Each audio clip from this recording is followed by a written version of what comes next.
Today, I want to talk about the NL West. Not that the NL West is that competitive a division. The Dodgers still lead it. But the way the Dodgers are playing, it could become competitive. And really, each team, each of the contenders, the four contenders in this division, are rather interesting. Let's start with the Dodgers. They've lost 10 of 12. They look horrible. Mookie Betts got benched over the weekend. He's not hitting, hasn't hit all season. They did survive a scare with Freddie Freeman yesterday. But overall, the Dodgers are not at all where they want to be. At the deadline, I've written about this. They're going to be active looking for bullpen help. This after signing Tanner Scott and Kirby Yates and re-signing Blake Trinan in the offseason, spending more than $100 million on the bullpen. It's amazing. They end up in this situation every single year. Now, I mentioned in the lead, they could be a team for Mason Miller, and they could be a team also that looks for a bat maybe in left field. They are offensively perhaps one bat short, and it's just interesting to see how this is all playing out for them. You know, as division champions for so many years and as defending World Series champions, I'm sure the regular season for them is a bit of a yawn. They know that they're going to be in the playoffs. The question is, can they come together at the right time? Now, I'm sure they think so. But this is the one thing I've been wondering about all year. They're kind of sluggish. They've got things going wrong here and there. Will Blake Snell and Tyler Glasnow and Ohtani, will that rotation be their rotation, with Yamamoto, of course, too, at the end of the season? Will the bullpen sort out? Will the offense be clicking? Will Mookie find it again? They're counting on all of these things to happen to be the team they want to be. I'm not sure it's all going to happen for them. It's theoretically possible, but right now, the way they're playing, you look at it, and it looks a little bit troublesome, to say the least. All right, as we move down in this division, the Padres, another fascinating team. The Padres currently hold the third wild card spot. They haven't been quite as hot as they were earlier in the season when they started off so well. They've been kind of a 500 team since, but they're winning enough. They're playing well enough. They've survived some injuries, and certainly without Michael King and Yu Darvish for a long time, their rotation held it together rather well. Their bullpen is amazing. It's perhaps the best bullpen in baseball. 3 of their relievers went to the All-Star game. What A.J. Preller, their general manager, has said is, we're looking for a bat or two. Not just one, but 2. Left field is the obvious area of need. Catcher is also an area of need. It's difficult to incorporate a catcher in the middle of the season, but while the Padres are getting good defensive work out of their 2 catchers, or at least good handling of the pitching staff, I'm not sure good defensive work would cover it, but their catchers, Maldonado and Diaz, they handle the pitching staff well, but they need more offense out of that position. So left field is going to be a focus. There's been talk about Jarren Duran. There's been talk about Luis Robert. It's just going to be interesting to see how A.J. Preller maneuvers in this market. He also has the potential at the end of the season for Dylan Cease and Michael King to be free agents. So with those 2 potentially gone, with Robert Suarez, the closer, potentially gone, he too is a potential free agent. There is some urgency with the Padres. And I always seem to think, this is it. They've got to figure it out or the team's coming apart. Well, it doesn't seem to be that way. A.J. Preller always seems to put it together in some fashion.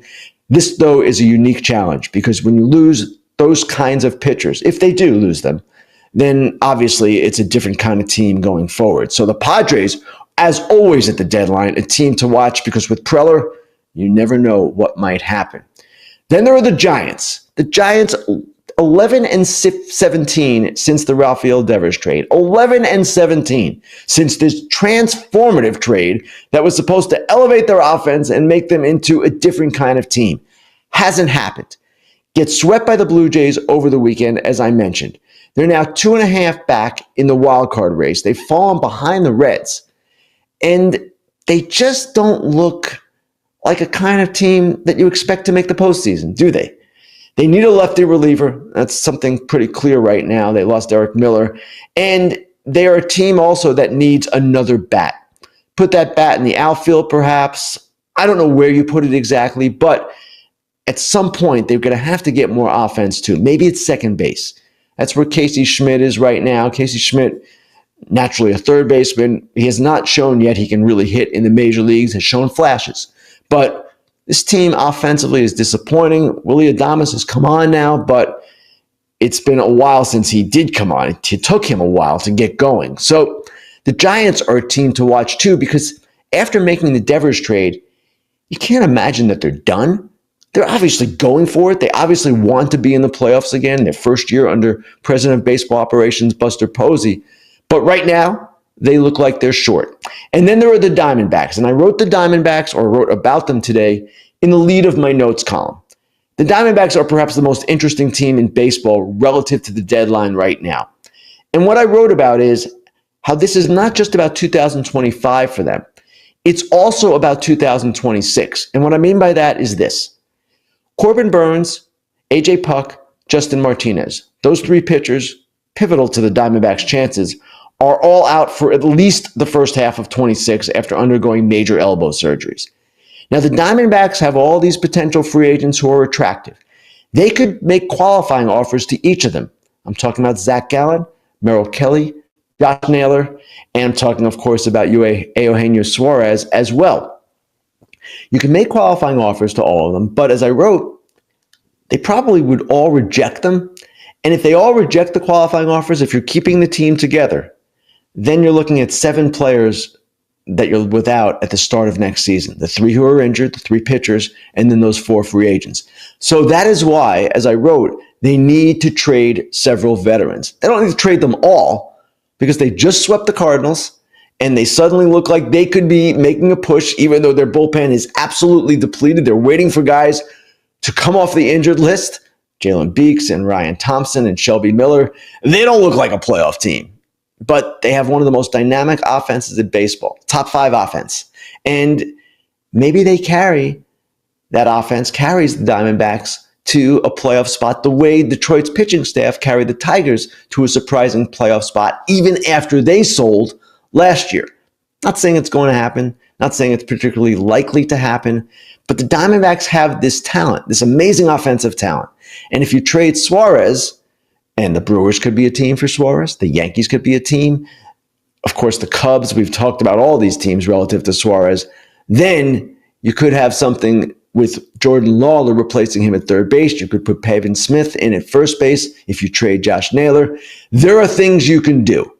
But can they get the controllable pitching that they need? I'm not sure they can do that. So they're in an interesting spot, a bit of a tight spot, and a bit of a curious spot because they're sort of in it in their minds. They have this offense that's so good, and yet they need to acquire talent for 26 because they're already short with those 3 pitchers that I talked about undergoing surgeries. So the NL West is going to be a fascinating division to watch in the next 11 days or so, next 10 days as we approach the deadline. And I'm really intrigued to see what all of these teams do.